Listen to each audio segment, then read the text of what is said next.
They said the mountain would break her, that no human could survive a night on its merciless ridge without ropes, rations, or shelter, and when the storm rolled across the sky like an angry beast ready to swallow anything in its path, the team that once called her sister walked away and left her behind, convinced she was finished, convinced she would freeze, starve, slip, or disappear into the clouded abyss. But what they never understood was that she wasn't ordinary. She was an Army Ranger, trained to adapt, trained to endure, trained to rise where others collapsed. And this story belongs to her brave stories, a channel dedicated to women whose courage rewrites the rules of survival. So before we go deeper, make sure you subscribe and tell in the comments where you're watching from, because what happened next wasn't luck, wasn't coincidence. It was grit fueled by betrayal, discipline sharpened by duty, and fire ignited by the refusal to die where someone else decided her story should end.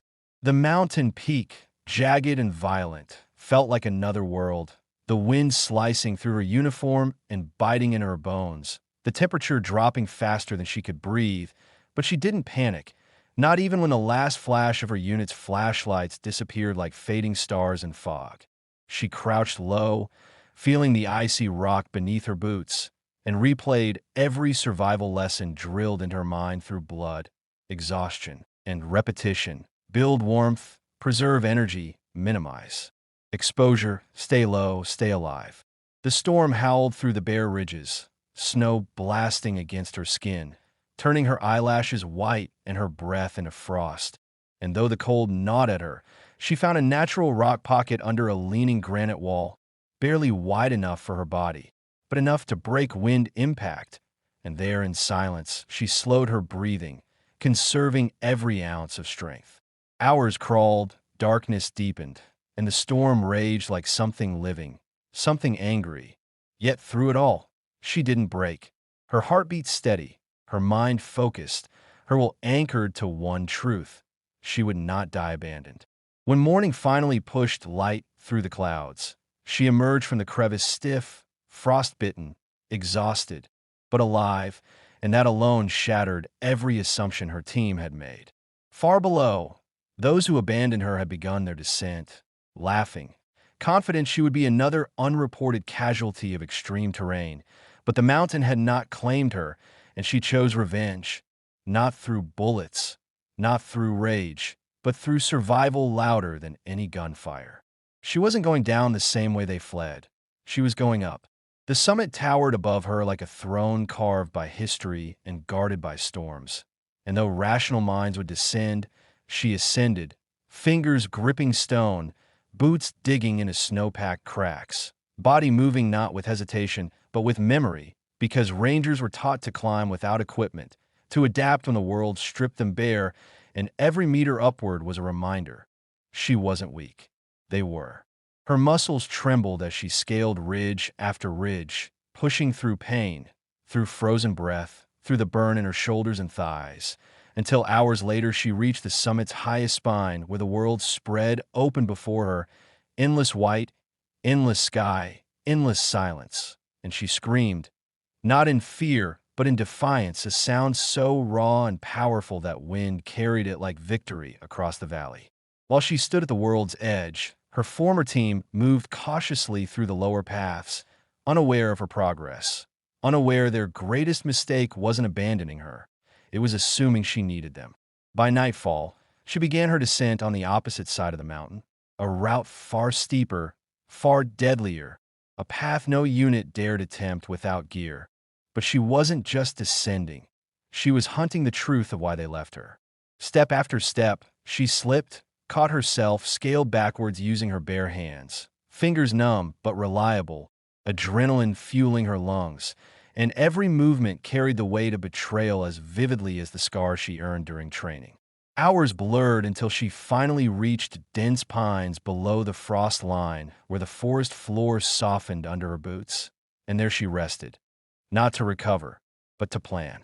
She found a stream, drank slowly to avoid shock, collected bark and moss for insulation, constructed a fire with a spar from her belt buckle and friction techniques, and ate small insects for protein, because survival wasn't elegant, it was primal.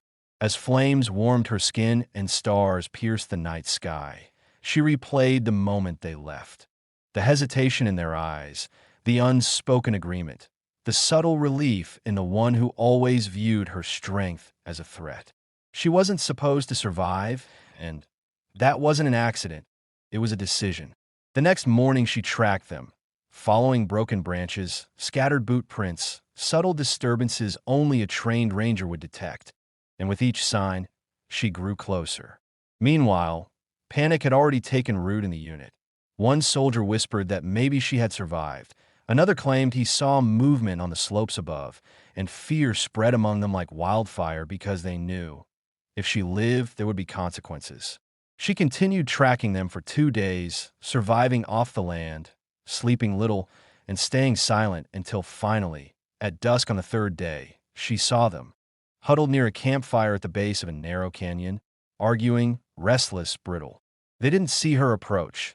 She moved like shadow, calm, steady, precise, every step silent, every breath calculated until she reached their perimeter and revealed herself. Not with hostility, but with presence alone, and the moment they saw her, the world stopped. Faces paled, eyes widened, breath stuttered. She didn't need a weapon. She was one. The team leader, the man who ordered her abandonment, stood slowly, mask cracking under the weight of disbelief and fear. She didn't shout. She didn't accuse. She simply said one line. "You should have made sure I died." The words hit harder than any rifle blast. The silence that followed was suffocating. Some hung their heads in shame. Others stepped back, knowing history, reputation, and command would destroy them. But instead of reporting them immediately, she made a decision that stunned everyone. She forced them to climb back up the mountain with her, to the exact ridge where they abandoned her, not to torture them, but to teach them what it meant to earn survival rather than steal it. The climb shattered them. Without equipment, without preparation, they slipped, fell, bled, froze, and trembled while she moved ahead with calm precision, guiding yet never comforting, proving with every breath that strength was not given. It was forged. When they finally reached the ridge where they left her to die, she stopped, pointed at the exact stone she curled beneath, and said, "This is where you lost your honor." Some cried. Some couldn't look at her. The leader tried to justify his decision, stammering excuses of mission protocol, unstable weather, risk assessment, but she shut him down with silence more powerful than any scream. At dawn, she led them back down, not as a teammate, but as their reckoning. And when they returned to base, every ranger and commander turned as she walked through the gate alive, frost-burned, hardened by survival that only legends carried. Reports were filed, testimonies taken, hearings conducted, and while many expected her to demand punishment, she didn't seek revenge. She sought truth. The official rulings stripped the team leader of command, demoted two who supported the decision, and reassigned the rest under mandatory retraining with psychological evaluation.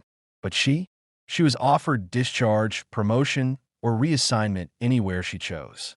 And she chose the mountains, not because they almost killed her, but because she conquered what tried to bury her. In time, her story became a whispered lesson in ranger schools, a reminder spoken during brutal climbs. If she survived that, you can survive this. And now, her strength lives here, on her brave stories, where women like her aren't just part of history, they rewrite it. So if you're watching, make sure you subscribe and comment where you're watching from, because stories like hers deserve to echo across every mountain, every battlefield, and every corner of the world where someone is told they aren't strong enough, only to prove them wrong.